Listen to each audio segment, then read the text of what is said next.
Honorable Minister, Dean of the Diplomatic Corps, Excellencies, members of the Diplomatic Corps. It is my pleasure to welcome you as the heads of the diplomatic missions accredited to Malta.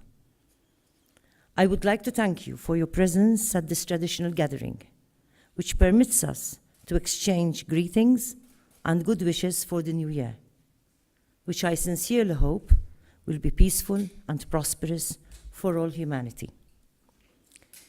Let us begin our meeting by celebrating your many accomplishments, while also looking forward to further future endeavors, whereby you will do more to encourage further closeness, friendship, and connections between our respective authorities and our respective peoples.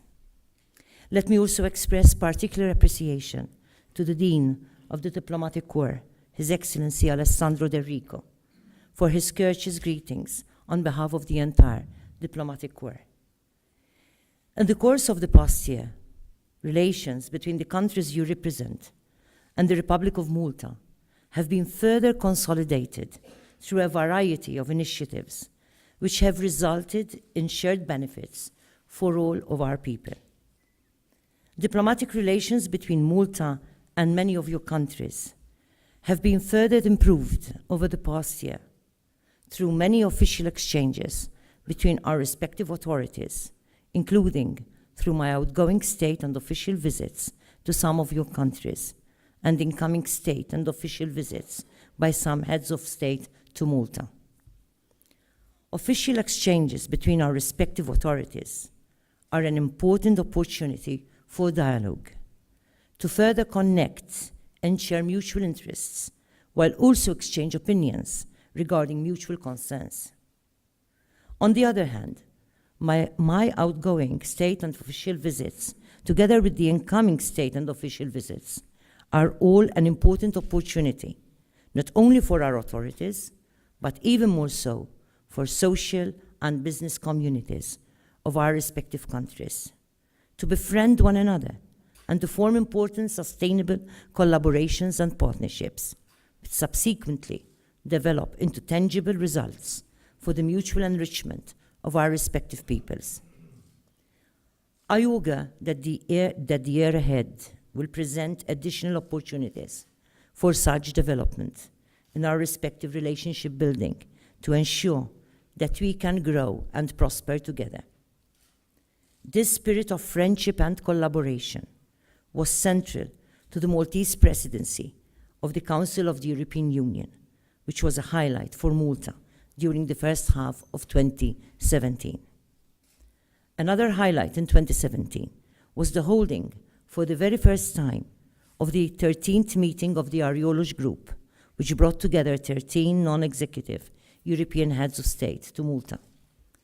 I was, and I am proud of my country's continuous efforts to keep essential topics, including the phenomenon of migration and the need to address poverty through social inclusion, high on the European agenda during both the Maltese presidency of the Council of the European Union and the 13th meeting of the Marie-Louise Group.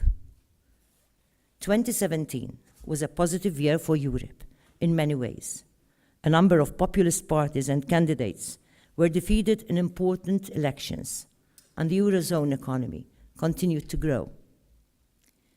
Furthermore, in 2017, the European Union celebrated its 60th anniversary since the signing of the Treaties of Rome, which laid the firm foundations for the European Union as we know it today. The Union has also strengthened its external borders and has done much to secure multilateral commitments to increase cooperation in the areas of protection and defense. However, it is clear that within Europe and further afield, there is still so much that needs to be done for us to create a world which each and every individual is free to live in the fullness of one's dignity and with equitable access to prosperity. Unfortunately, unresolved conflicts taking place across the globe and not excluding our respective regions are threatening the spirit of peace, which is a fundamental prerequisite for all forms of sustainable development and prosperity. Let me mention the example of the continuing, unfolding humanitarian crisis in Syria, where more than 5.4 million people have fled since the start of the conflict, most of them women and children, and another 465,000 are reported to have died. Neighboring countries such as Lebanon, Jordan, and Turkey have struggled to cope with some of the largest numbers of refugees in recent history. I must commend those countries for their continuing commitment to be a beacon of hope for the millions of conflict-stricken communities. Furthermore, the precarious relations between North Korea and the United States of America are having a far-reaching effect that cannot be ignored. As experienced diplomats, you know better than most how essential it is for us to keep healthy and respectful channels of communication and dialogue open at all times. Without such opportunities for dialogue and the commitment to resolve our differences peacefully and in an environment of mutual respect, there can be no hope for sustainable peace. It is for this reason that I must also take this time to commend the initiatives undertaken by several countries, including France and Tunisia, to address the situation in Libya.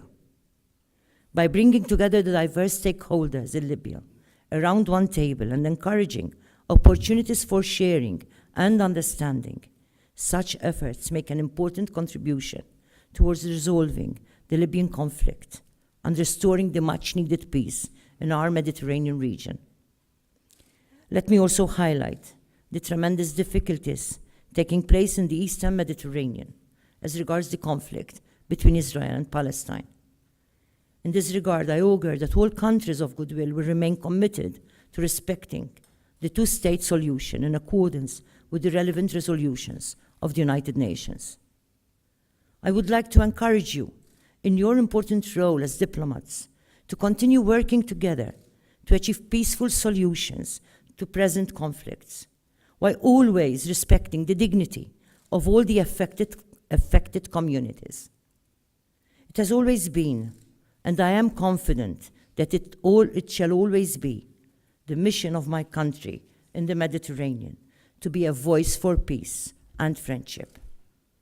Furthermore, I am proud to note that during the past year, the ongoing economic success currently enjoyed by my country has resulted in the implementation of strategies for effective social inclusion, including various achievements in civil liberties. However, unfortunately, this period of time was marred by the horrendous murder of the Maltese journalist Daphne Caruana Galizia, which caused great distress to all people of goodwill. Even though this brutal crime does not reflect the Maltese true spirit, which you know very well as most of you live amongst us, it has unfortunately brought a black cloud over my country. I am convinced that during this year, Malta will continue to set new goals for the benefit of our people, particularly by strengthening essential processes of democratic participation. I also look forward to an intensive process of constitutional reform, where constitutional institutions are further empowered and reformed. I believe that this coming year will also see Malta continuing to strengthen collaboration with our international neighbors and friends. In this way, we shall keep contributing to the vitality of our societies and the prosperity of communities in all of our countries. One way in which this can be achieved is through processes of cultural diplomacy. I am pleased to note that Valletta's term as European Capital of Culture in 2018 will be an excellent opportunity for such examples of cultural diplomacy, whereby I look forward to seeing the participation not only of the Maltese culture sector, but also many representatives from other countries. Hence, I would like to encourage you to promote the impressive cultural initiatives and projects realized by the Valletta 2018 Foundation within your own countries. On concluding, let me once again pledge that Malta remains firmly resolved to keep working for peace across our Mediterranean region and beyond. We will definitely continue to be a strong voice for respect and connection, to contribute towards the resolution of conflicts, and to ensure that potential divisions are not allowed to escalate. On a Mediterranean, European level, it is equally clear that Malta will keep providing leadership and collaborative action. Let me commend all those countries who are also doing their utmost to build sustainable peace and to create a world which we'll be proud to pass on to our future generations. Excellencies, I augur you all a peaceful and prosperous new year, and I look forward to the continuation of our important work together. Thank you.